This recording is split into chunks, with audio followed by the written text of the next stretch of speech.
లూకాసు వార్త 10వ అధ్యాయము 30వ వచనం చదువుతాం. అందులో కలిపి చదువుదాం.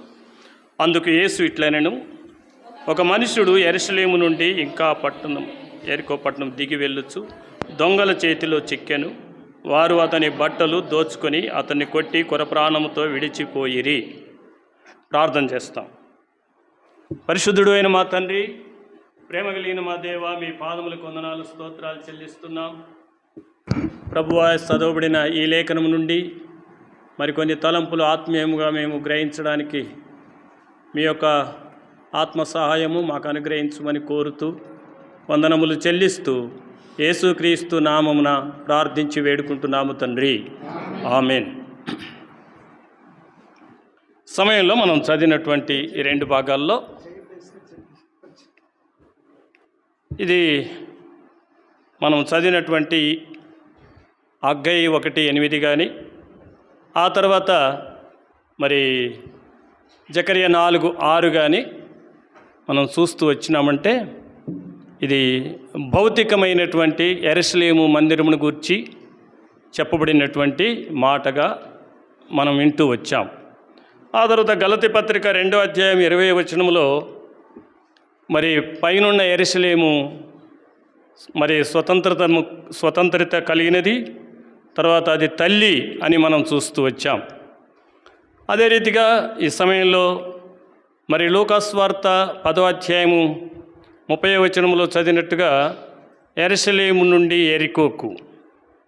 యెరూషలేము అనగా మనం ఆత్మ సంబంధంగా ఈ భాగము నుండి తీసుకున్నట్లయితే ఇది మహారాజు పట్టణమని మత్తయి సువార్త 5వ అధ్యాయము 35వ వచనములో మనం చూస్తాం.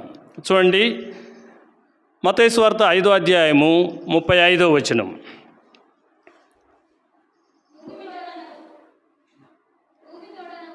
భూమి తోడనవద్దు, పాదపీఠము, యెరూషలేము తోడనవద్దు, అది మహారాజు పట్టణము.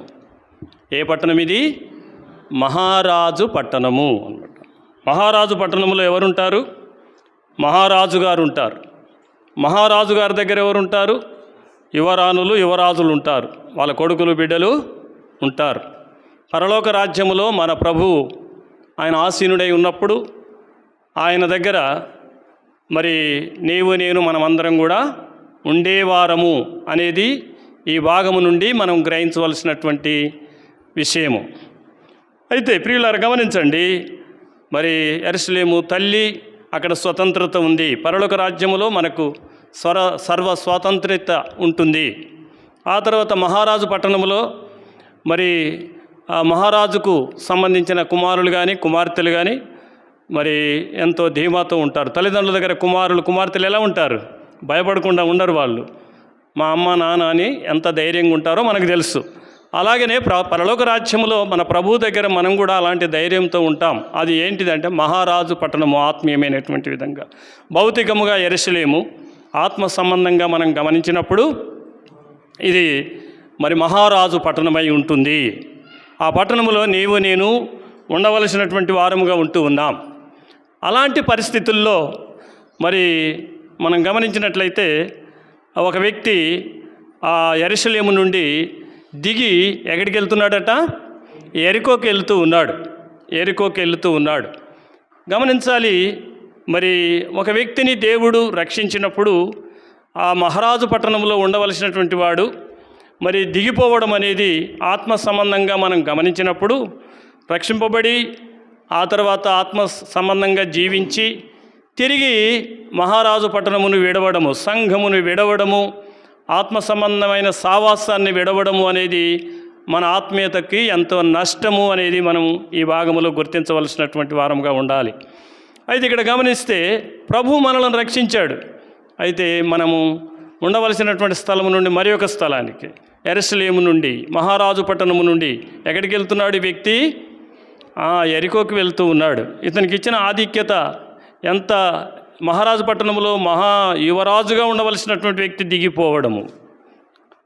యెరూషలేము మనం గమనించామంటే ఆదికాండము 45వ అధ్యాయం 8వ వచనములో యోసేపు మరి ఐగుప్తు దేశానికి వెళ్ళిపోయినప్పుడు అక్కడ అతను ఉండవలసినటువంటి స్థితి ఎలాంటిదంటే దాసత్వము, అమ్మబడినటువంటి వాడు.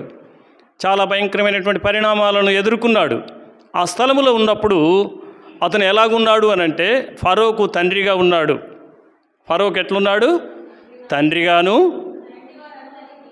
అక్కడున్న జనులందరికీ ప్రభువుగా ఉన్నాడు. ఎట్లున్నాడు? ఐగుప్తు దేశం అంతటి మీద ఏలికగా ఉన్నాడు. తర్వాత అక్కడనేమో 3 విధాలైనటువంటి విధంగా మరి యోసేపును అక్కడ ఉన్నటువంటి చక్రవర్తి గుర్తించాడు. అంటే ప్రభువుగా ఉన్నాడు, తర్వాత ఏలికగా ఉన్నాడు, తండ్రిగా ఉన్నాడు. ఫరోకు తండ్రిగా అంటే మామూలు విషయం కాదు. ఫరో చక్రవర్తి, ఆయనకు తండ్రిగా ఉన్నాడు. కారణం ఏంటి అంటే కాని స్థలములో వెళ్ళినటువంటి యోసేపు ఎలాగున్నాడు, ఆయనను చూసినటువంటి వాళ్ళు అందరూ ఏమంటున్నారంటే, అరే ఈయన ఫరోకు తండ్రిలాగా ఉన్నాడయ్యా అంటున్నారు. తర్వాత అక్కడ ఉన్నటువంటి మరి ఐగుప్తు దేశమంతట్లో ఏలికగా ఉన్నాడని గుర్తించారు. ఆ తర్వాత మరి అందరికి ఎట్లున్నాడు? దేవుడుగా ఉన్నాడు, ఆయన ప్రభువుగా ఉన్నాడు అక్కడ. సో అంత ఆధిక్యత ఆయనను అలాగా గుర్తించారు. కాబట్టి మనం గమనిస్తే మన దేవుడు మనల్ని రక్షించినప్పుడు సంఘములో ఉన్నటువంటి నిన్ను నన్ను లోకము ఏం చేయాలి? గుర్తించాలి. లోకానికి మనం ఎట్లుండాలి చెప్పండి?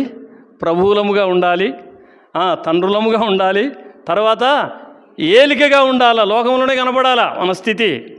అర్థమైందా? మోషే చిన్న పిల్లవాడుగా ఉన్నాడు. వాళ్ళమ్మ 3 నెలలు కాపాడింది చంపుతారని. ఆ తర్వాత ఇక తట్టుకోలేక తీసుకెళ్ళి జమ్ముపెట్టులో పెట్టి ఎక్కడ పెట్టి వచ్చింది? జమ్ము పెట్టి నీళ్ళల్లో వేసి వచ్చింది. నీళ్ళల్లో వేసి వచ్చిన తర్వాత యువరాణి తన చెలికత్తెలతో కలిసి స్నానానికి వెళ్ళింది. అక్కడ పెట్టె కనపడింది. ఆ పెట్టె కనపడినప్పుడు ఆ పెట్టెని తీసుకొని రమ్మని చెప్తే ఆ పెట్టె తీసుకొచ్చారు. పెట్టె తీసుకురాగానే ఆ పెట్టెని తెరవగానే ఆ పిల్లోడు ఏం చేశాడు? ఏడ్చాడు. ఏడవగానే ఏమన్నది ఫరో కుమార్తె ఏమన్నదంటే, ఇతడు ఎబ్రీయుల పిల్లోడు అన్నది. ఏమన్నది? ఎట్లా గుర్తుపట్టింది? ఎలా గుర్తుపట్టి? అన్యురాలు ఏడవగానే గుర్తుపట్టింది. ఏడుపు ప్రార్థన చేసే వాళ్ళను, ఆరాధన చేసే వాళ్ళను లోకం గుర్తుపడుతుంది. ఆత్మీయమైన జీవితం జీవించే వాళ్ళు ఎక్కడున్నా కూడా చూడగానే ఏమవుతారు? వెంటనే గుర్తుపట్టేస్తారు. లోకస్త్రాలు ఆ పెట్టె తెరిచిందంతే, తెరవగానే వాడు కీ అని ఏడవగానే ఎబ్రీయుడు పిల్లోడు అన్నాడు.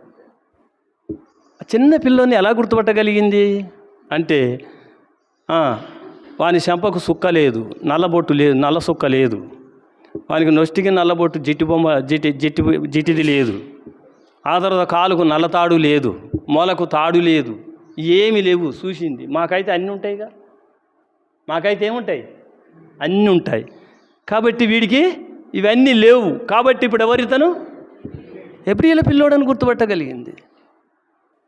ఎబ్రీయుల పిల్లోడు. మనకు పిల్లలు పుడితే ఏం చేస్తామో తెలుసా? వానికి చెంపకు ఒక సుక్క పెడతాం, నెత్తిన ఒకటి పెడతాం, ఎదురు రూములో ఒకటి పెడతాం, కాలుకు ఒక తాడు కడతాం, చేతులకు జట్టి పూసలు కడతాం. వాడిని వదిలిపెడితే లోకస్తులు చూసి అంటారు, వీడు మాకంటే మించిన దయ్యం అంటారు వాడిని, మామూలు మించిన దయ్యం అంటారు వాడిని. ఇంకా కొంతమంది క్రైస్తవులు ఏం చేస్తారు అని అంటే, వాళ్ళు ఇంటికి పోయినప్పుడేమో టిక్కిలికులు పెడతారు. ఆ తర్వాత చర్చికి వచ్చేటప్పుడేమో మళ్ళీ ఎరగనట్టుకు వస్తుంటారు. ఆ తర్వాత డ్యూటీకి పోయినప్పుడు అక్కడ ఇంకో 2 పెడతారు. ఎందుకంటే అక్కడ వాళ్ళు ఉన్నట్టు ఉండాలి కదా, కాలేజీలో స్కూల్లోనైతే. అక్కడ ఎవరు గుర్తుపడతారు? అక్కడ ఏమి నిన్ను దేవుని బిడ్డ అంటారు? నువ్వు పరలోకానికి వెళ్ళబోతావు, మహారాజు బిడ్డవి ఎలాగవుతావు, మహారాజు కొడుకు ఎలాగవుతావు, మహారాజు పట్టణంలో ఎలాగుంటావు నువ్వు, అంతేనా కదా? నిన్ను గుర్తుపట్టాలా. నిన్ను ఎప్పుడు చూడని వాళ్ళు ఇట్లా చూడగానే నిన్ను ఏం చేయాలా? దేవుని బిడ్డ అని గుర్తుపట్టాలా. అదే అంతే. నువ్వు మహారాజు పట్టణానికి సంబంధించినటువంటి వ్యక్తివి, యువరాణివి, యువరాజువు నువ్వు. నిన్ను గుర్తుపట్టాలంటే అన్ని యువరాలు గుర్తుపట్టగలిగింది. కాబట్టి అలాంటి ఆధిక్యత నుండి మనవాడు ఎక్కడికి పోతున్నాడు? యెరూషలేము నుండి, మహారాజు పట్టణం నుండి ఎక్కడికి పోతున్నాడు? ఎరికోకు పోతున్నాడు, దిగిపోతున్నాడు. ఎరికో మనకు తెలుసు. ఎరికో అంటే సువాసన గల పట్టణము అని అర్థం. సువాసన గల పట్టణము అని అర్థం ఇస్తుంది, కానీ సువాసన ఉందా? లేదు. ఎరికోలో సువాసన ఉందా? ఏముంది? శాపం ఉంది. 6వ అధ్యాయంలో యెరూషలేము ఏమైపోయింది? ఎరికో ఏమైపోయింది? శపించబడింది. దాన్ని ఎవడన్నా పెద్దోడు పునాది వేస్తే పెద్ద కొడుకు చస్తాడు, ద్వారబంధం నిలబెడితే చిన్నోడు చస్తాడు, కనిష్ఠుడు చస్తాడని ఉంది. అది శపించబడింది. శపించబడిన పట్టణములో జక్కయ్య మారు మనసు పొందిండు, శపించిన వాడు. ఇప్పుడు ఎరికో పట్టణానికి దిగిపోతున్నాడంటే మరి వీడు అక్కడ దిగిపోవడం ద్వారా ఏం జరుగుతుందంటే వాడు శాపగ్రస్తం అయిపోతాడు. ఏమైపోతాడు? శాపగ్రస్తం అయిపోతాడు. ఒక మహారాజు పట్టణం ఉంటుంది, ఆత్మీయమైనటువంటి సంఘము నుండి దిగిపోయేటటువంటి స్థితి. దేవుని బిడ్డలమైన మనం దిగిపోయే అనుభవంలో ఉండొద్దు. మనం దిగిపోయేటటువంటి అనుభవంలో మనం ఉండొద్దు. ప్రభు మనల్ని రక్షించాడు. అయితే మనం ఎలా ఉండాలి అంటే అనేకులకు మనం కనిపించాలా, ప్రభు బిడ్డలముగా కనపడాలా. అప్పుడు మా సోని ఖమ్మం నుండి హైదరాబాద్ వస్తుంది ట్రైన్లో. వస్తుంటే ఎవరో ఒక ఆమె చూసిందంట. చూసి దగ్గరికి వచ్చి, అమ్మా నువ్వు దేవుని బిడ్డవా అన్నది. దేవుని బిడ్డవా అంటే అవును దేవుని బిడ్డనే అని చెప్పింది. చెప్తే మరి మీ అమ్మ నాన్న ఏం చేస్తారు?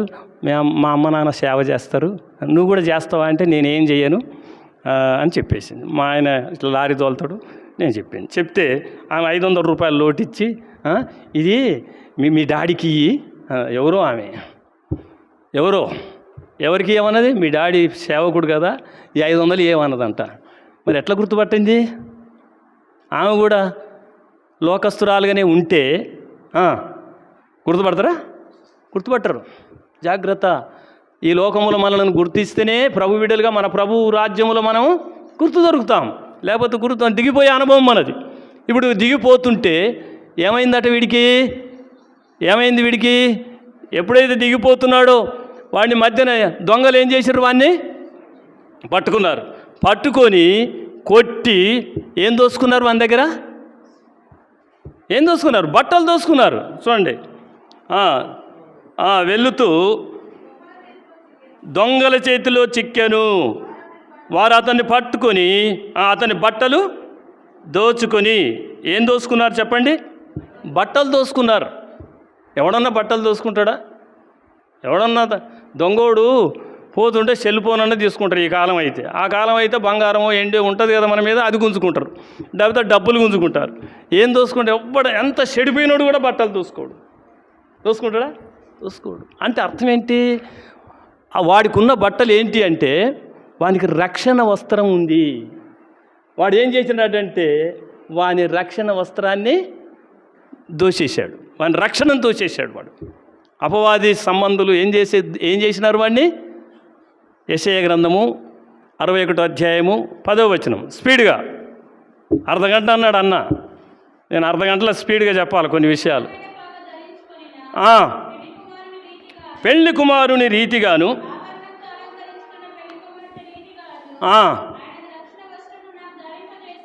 రక్షణ వస్త్రములు నాకు ధరింపజేసి ఉన్నాడు. కాబట్టి నీతి అను పైబట్టను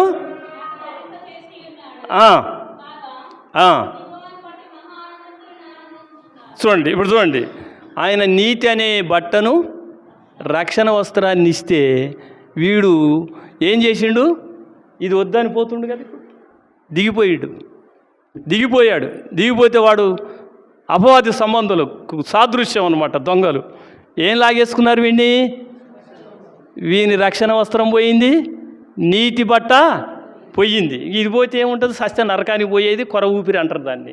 చచ్చిపోతే నరకానికి పోయేది ఏదైతే ఉందో అది కొర ఊపిరి. వీనికి ఇచ్చిన రక్షణ వస్త్రము నీతి వస్త్రాన్ని ఏం చేయాలా? ప్రకటన గ్రంథము 16వ అధ్యాయం 15వ వచనం.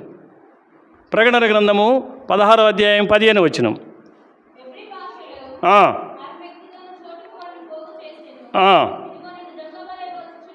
దొంగ వలె వచ్చుచున్నాను, చూతురేమోనని ఉండి తన వస్త్రమును కాపాడుకొని వాడు ధన్యుడు. తన రక్షణను ఏం చేయాలా? కాపాడుకోవాలా.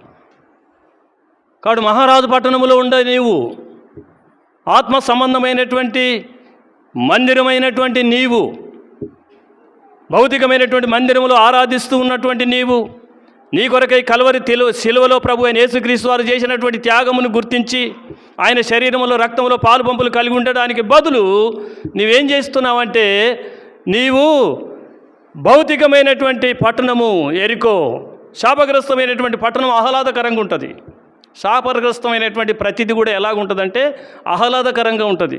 అందుకని సంవత్సరానికి ఒకసారి మందిరాలు ఎట్లా చేస్తారంటే, వాళ్ళు సంవత్సరానికి ఒకసారి తెరుస్తారు మందిరం తెలిసి శుభ్రం చేసి ఎక్కడ అతికిచ్చి చక్క లైట్లు పెట్టేసి, అది పెట్టి ఇది మెరికల్స్లో అది పెట్టేసి ఇది పెట్టేసి కలకల ఆడిపిస్తుంటారు సంవత్సరానికి ఒకసారి.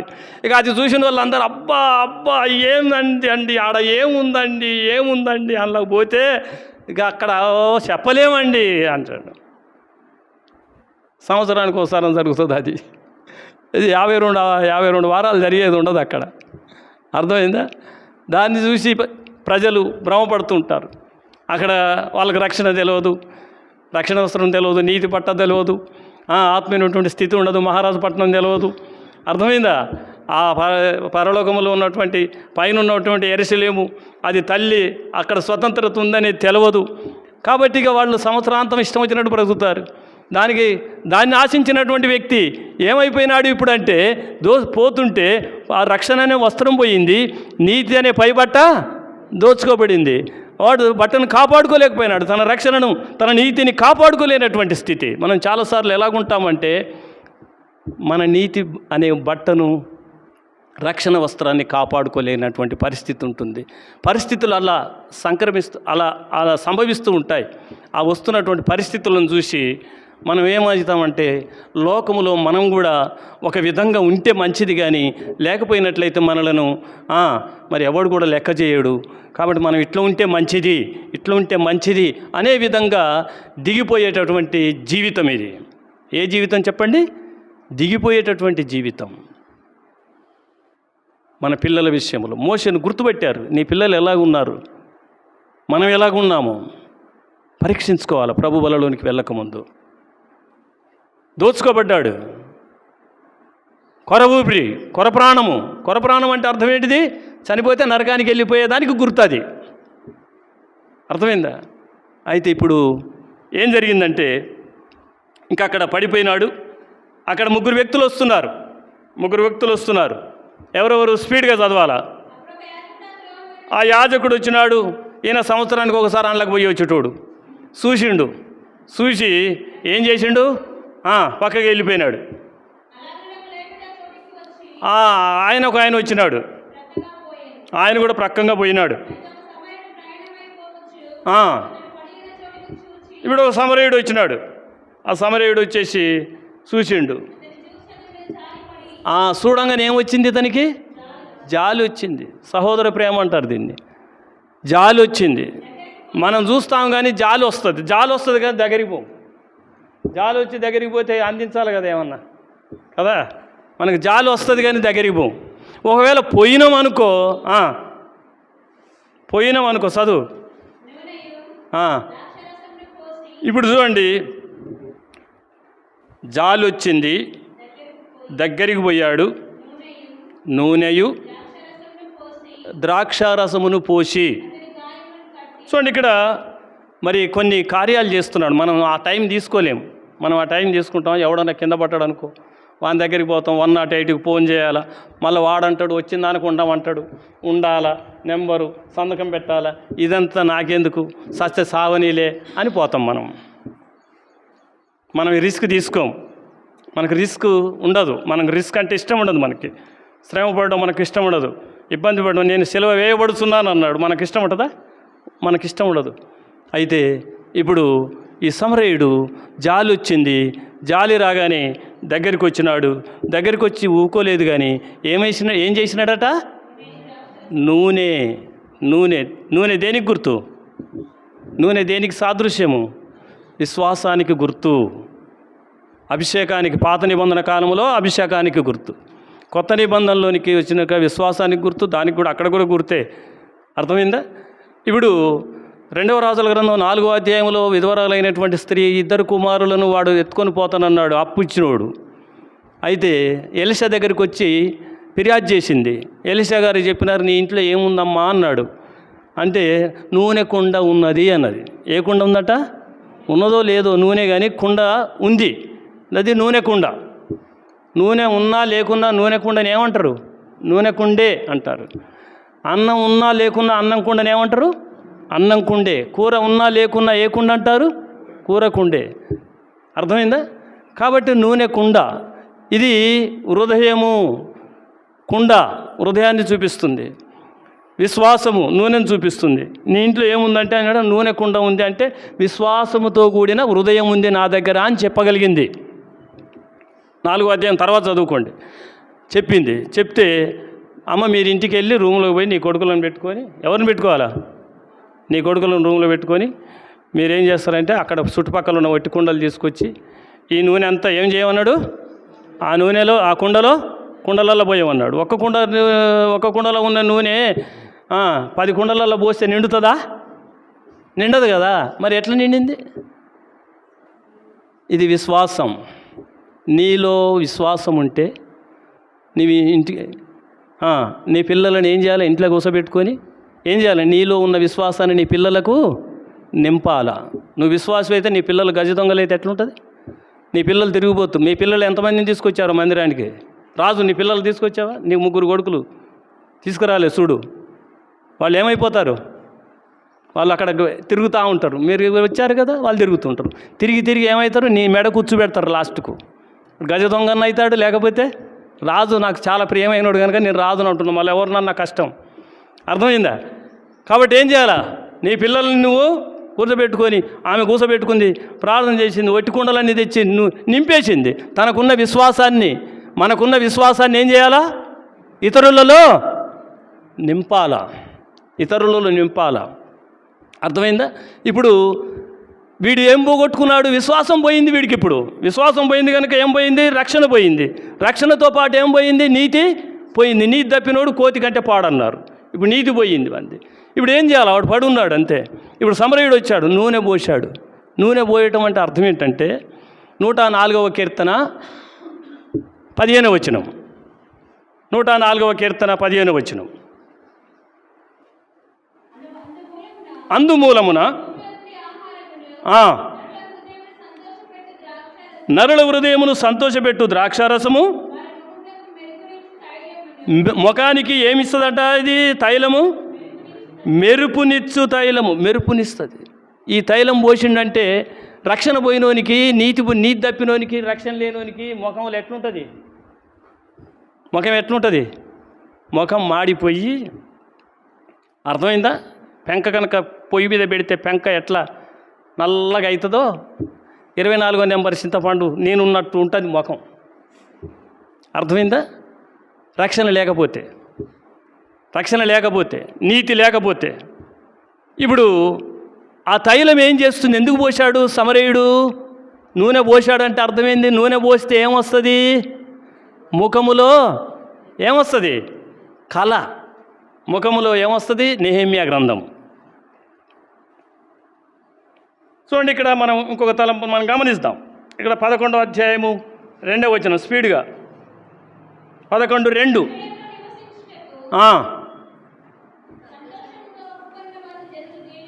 దీవించిరి వీరే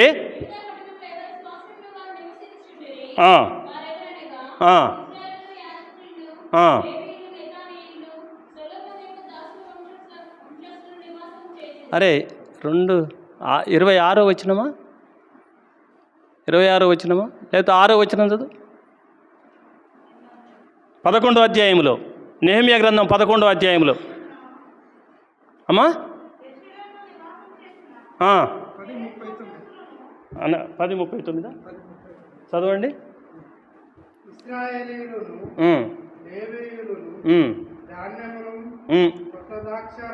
కొత్త ద్రాక్షారసమును తేగ ద్వారపాలకులను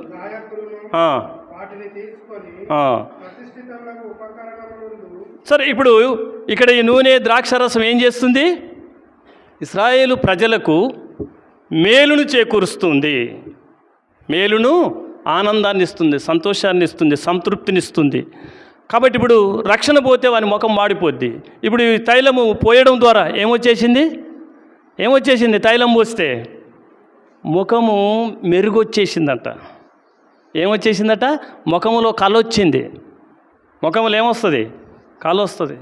ముఖములో కళ రావాలంటే ఏదో మన యాజిలిన్స్ పెట్టుకోవడము, లేకపోతే ఈ పెట్టడము, అవి పెట్టడము, లేకపోతే బొట్లు పెట్టుకోవడము, సుక్కలు పెట్టుకోవడము, లేకపోతే ఇది రుద్దుకోవటము, అది రుద్దుకోవడము. ఇట్లా రాదు కళ. వచ్చినా ఎంతసేపు ఉంటుంది? 3 నిమిషాల కంటే ఎక్కువ ఉండదు.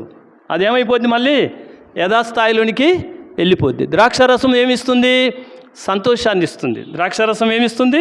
సంతోషము. నూనె ఏం చేస్తుంది? పోయిన కళ, పోయిన రక్షణకు తిరిగి వచ్చేటటువంటి దానికి గుర్తుగా ఉంటుంది. పోయిన సంతోషం వచ్చింది. ఇప్పుడు వీనికి నూనె పోసిండు, ద్రాక్షారసం పోసిండు అంటే ఏదైతే కోల్పోయినది తిరిగి ఏమైపోయింది? ఇప్పుడు తిరిగి అతనికి మళ్ళీ ఆ కళ వచ్చేస్తుంది. ఆత్మ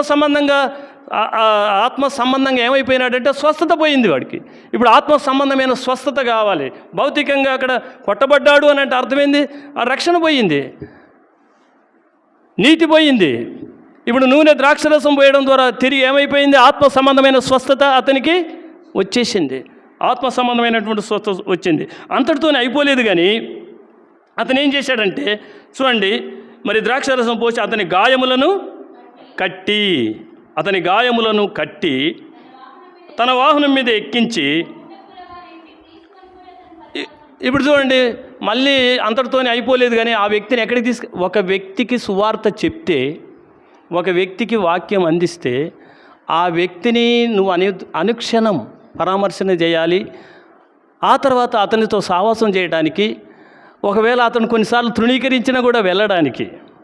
నేను ఇక్కడ దాసరులు అక్కడ ఉండి కొంతమంది వాళ్ళ ఇంటికి వెళ్ళేవాడిని. ఆయన అనేవాడు, ఏమన్నా మా ఇంటికి నువ్వేమన్నా స్విచ్ పెడతావా, ఊరికొస్తున్నావు మా ఇంటికి అనేది. అరే మీ ఇంటికి నేను ఎందుకు వస్తే నిన్నేమన్నా అంటున్నా చెప్పు, సావాసం అంతే, ఏదో కలిసి ఉట్టిగా 2 మాటలు మాట్లాడిపోదాం, ఏమో మీరు అళ్ళకి దించుతారు అని. వాళ్ళ కొడుకులు వేసుకుని ఉన్నారు, మీరు చౌటుప్పలో ఇప్పుడు మంచిగా మేధావులుగా ఉన్నారు వాళ్ళు. అట్లా సిగ్గుదప్పిపోయేది. నేను పోతుంటే ఏమైపోయింది? పోంగా సరే వాళ్ళ పిల్లలకి మార్పు వచ్చేసింది. కృపాదానం వస్తే వాళ్ళ పిల్లల్ని పట్టుకొస్తుంటే వాళ్ళ పిల్లలకి ఏమొచ్చింది? రక్షణ వచ్చింది. అర్థమైందా? నీ స్నేహితుడు లేకపోతే నీ పక్కన ఇంటి వాళ్ళు వీళ్ళు ఏం చేయాలి? వాళ్ళను పట్టుకురావాలి. పట్టుకొచ్చిన తర్వాత చెప్పాలి, వాళ్ళని పరామర్శన చేయాలి. ఇప్పుడు వాళ్ళు పూటకోళ్ళ ఇంటికి తీసుకొచ్చినాడు. వాళ్ళ ఇంటికి తీసుకొచ్చి అక్కడ పెట్టి మళ్ళీ ఏం చేసినాడు? పరామర్శించి 2 దేనారాలు ఇచ్చాడంట. ఎన్ని దేనారాలు ఇచ్చాడు? 2 దేనారాలు ఇచ్చాడు. 2 దేనారాలు ఇచ్చి మళ్ళీ ఏం చెప్పినాడంటే, ఇవి కనుక ఖర్చు పెట్టి పోషించు, మళ్ళీ ఇంకేమన్నా ఎక్కువైతే మళ్ళీ వచ్చినప్పుడు ఇస్తా అన్నాడు. అర్థమైందా? 2 దేనారాలు ఇచ్చినాడు. ఆ మాట చూడండి, మనం గమనిస్తే ఇప్పుడు ఆ పూటకులవానికి 2 దేనారాలు ఇచ్చాడు, పరామర్శించు అని చెప్పినాడు. అంతటితో ఆపుకోలేదు అతను. ఇంకా ఏమైనా గన ఉంటే నేను మరల వచ్చినప్పుడు, మళ్ళీ ఏం చెప్తున్నాడు? నేను మరల వచ్చినప్పుడు మళ్ళీ నేనేం చేస్తాను? అది కాదు, ఇప్పుడు 2 దేనారాలు ఇచ్చాడు, 2 దేనారాలు ఇచ్చినాడు. అంతటితోనే అయిపోదా? మళ్ళా వాని కొరకాట మళ్ళా వచ్చినప్పుడు ఎక్కువ ఖర్చు అయితే కూడా ఇస్తాడట. అంటే ఒకనికి నువ్వు రక్షణలోనికి నడిపించాలంటే నువ్వు ఎంత క్రయం చెల్లించాలో తెలుసా? ఒక వ్యక్తిని ఆత్మీయంగా బలపరచాలంటే, నడిపించాలంటే నువ్వు ఎంత క్రయం చెల్లించాలా? నీకు ఆ స్థాయి ఉందా? మనం పాట పాడతాం, ఆత్మీయ గొడ్డుతనములు అని. ఆత్మీయమైన గొడ్డుతనములు ఉంటే ఎట్లా కుదురుతుంది? ఆత్మీయంగా నువ్వేం చేయాలి? అనేకులను కనేటటువంటి స్థాయికి రావాలి. కనే స్థాయిలో మనం ఉండాలి. మత్తయి సువార్త 20వ అధ్యాయం 2వ వచనం. మత్తయి సువార్త 20వ అధ్యాయము 2వ వచనం. ఇప్పుడు దినమునకు 1 దేనారం, 2 దేనారాలు ఇచ్చాడంటే అర్థం ఏంటిదంటే, దినమునకు 1 దేనారము చొప్పున ఒడంబడిక జరిగింది. అక్కడ ఒడంబడిక జరిగితే పంపాను.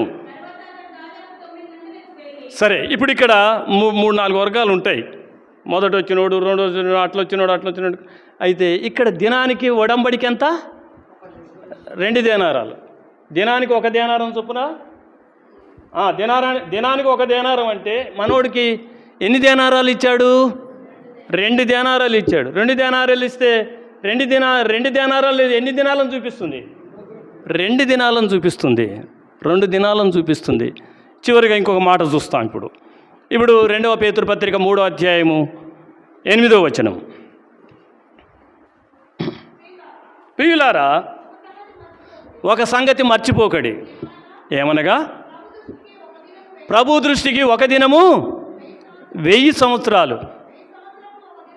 1000 సంవత్సరాలు 1 దినము, 1 సంవత్సరము ప్రభు దృష్టిలో 1000 సంవత్సరాలట.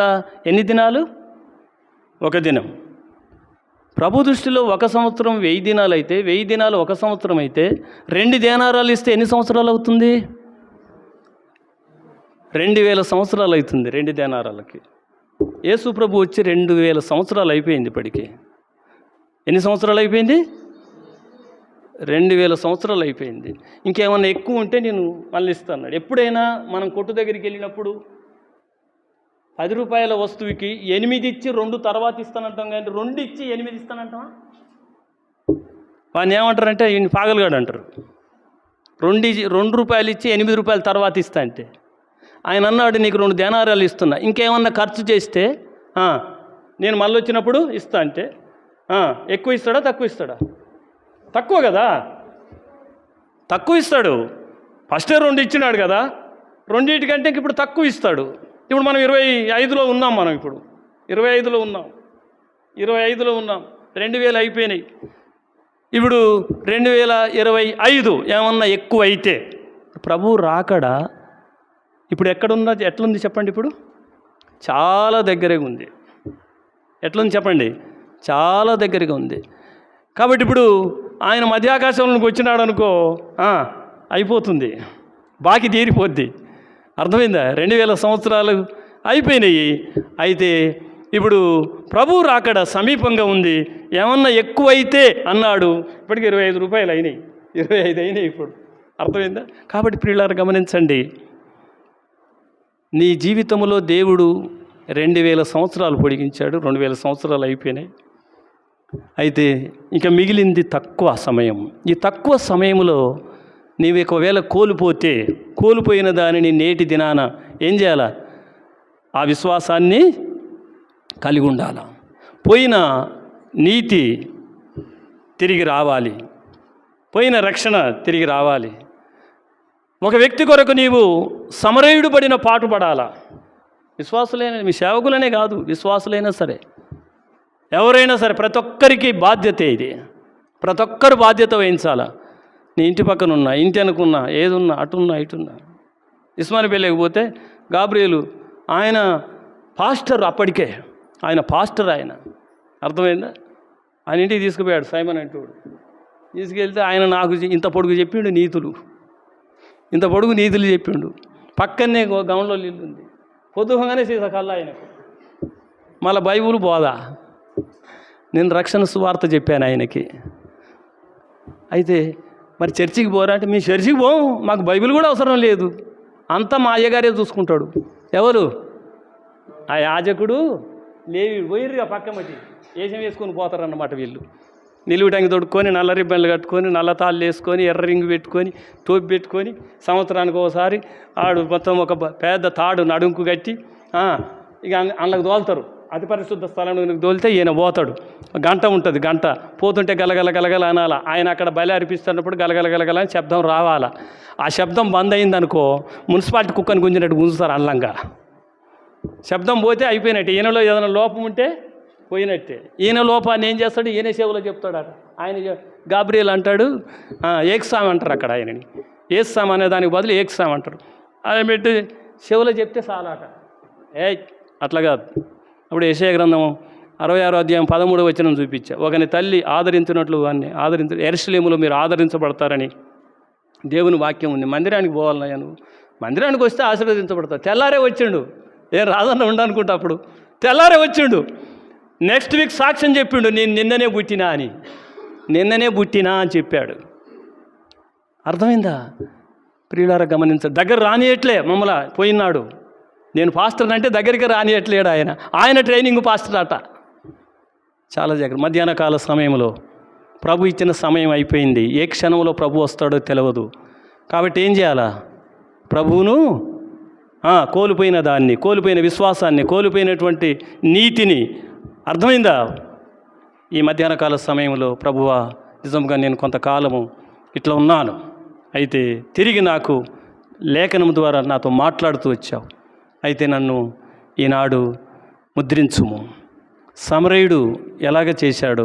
మంచి సమరయుడికి సాదృశ్యమైన యేసు ప్రభువుగా నీవు నాకు ఇచ్చినటువంటి ఆ ధ్యానాలను నేను గుర్తిస్తాను.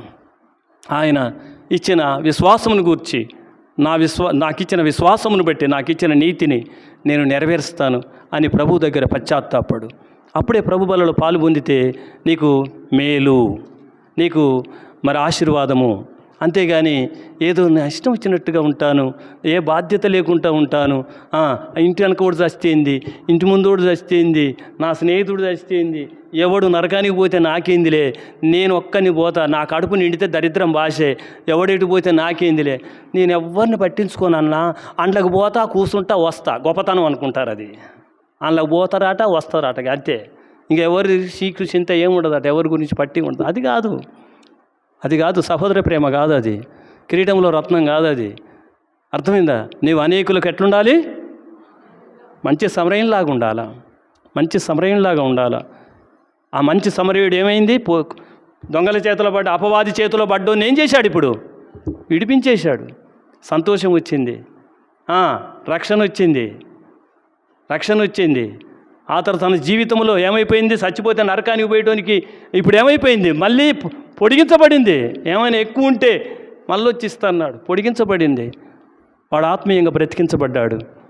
ఈనాడు మధ్యాహ్న కాల సమయంలో ప్రభు వలలో ప్రవేశించకముందు నేను పరీక్ష చేసుకుందాం. ప్రభు వల్ల దగ్గరికి రాకముందు, ప్రభువా, నేను నా రక్షణను ఏమైనా కోల్పోయానా? నా నీతిని విడిచిపెట్టానా? ఎవడైనా దోసుకున్నాడా నా స్థితిని? మంచి సమరయుడు అయిన యేసు ప్రభువుగా నీవు నాతో మాట్లాడావు. పోయిన విశ్వాసాన్ని నాకు అనుగ్రహించావు. నీతిలో జీవించాలని తెలియపరుస్తూ వచ్చినావు. నీ రాకడెంతో సమీపముగా ఉన్నది. ప్రభువా, నన్ను స్థిరపరచుము. నీ శరీరంలో రక్తంలో పాలు పంపులు కలిగి ఉంటాను. ఏ రోటికాడ పాట ఆ రోటికాడ పాడను. నేను ఎక్కడనైనా ఒకే రీతిగా ఉంటాను. మోషను గుర్తించినట్టుగా నన్ను కూడా గుర్తించాలి ప్రభువా. యోసేపును గుర్తించినట్టుగా నన్ను కూడా గుర్తించాలి ప్రభువా. ఆ మహారాజు పట్టణమైనటువంటి ఆ యెరూషలేములో, ఆ పరలోక రాజ్యములో నిత్యత్వములో నేను కూడా యుగయుగములు అక్కడ నేను ఉంటాను. ఆ స్థితి నాకు కూడా దయచేయని ప్రభు దగ్గర మనం ప్రాధేయపడదాం. ఈ భౌతికమైనటువంటి యెరూషలేము కాదు, ఇప్పుడు ఆత్మ సంబంధమైనటువంటి మన యెరూషలేము, మన హృదయము ఇప్పుడు ఆ రీతిగా స్థిరపరచబడినట్లయితే ప్రభు వలలో నిశ్చింతగా మనం పాలు పంపులు కలిగి ఉంటాం. ప్రభు ఆ రీతిగా మనలను స్థిరపరచునుగాక. సరే అండి, మోకరించండి.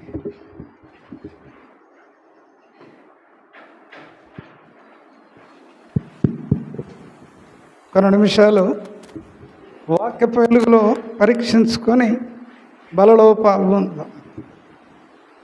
మోకరించండి, ప్రార్థన పూర్వకంగా ఉండండి.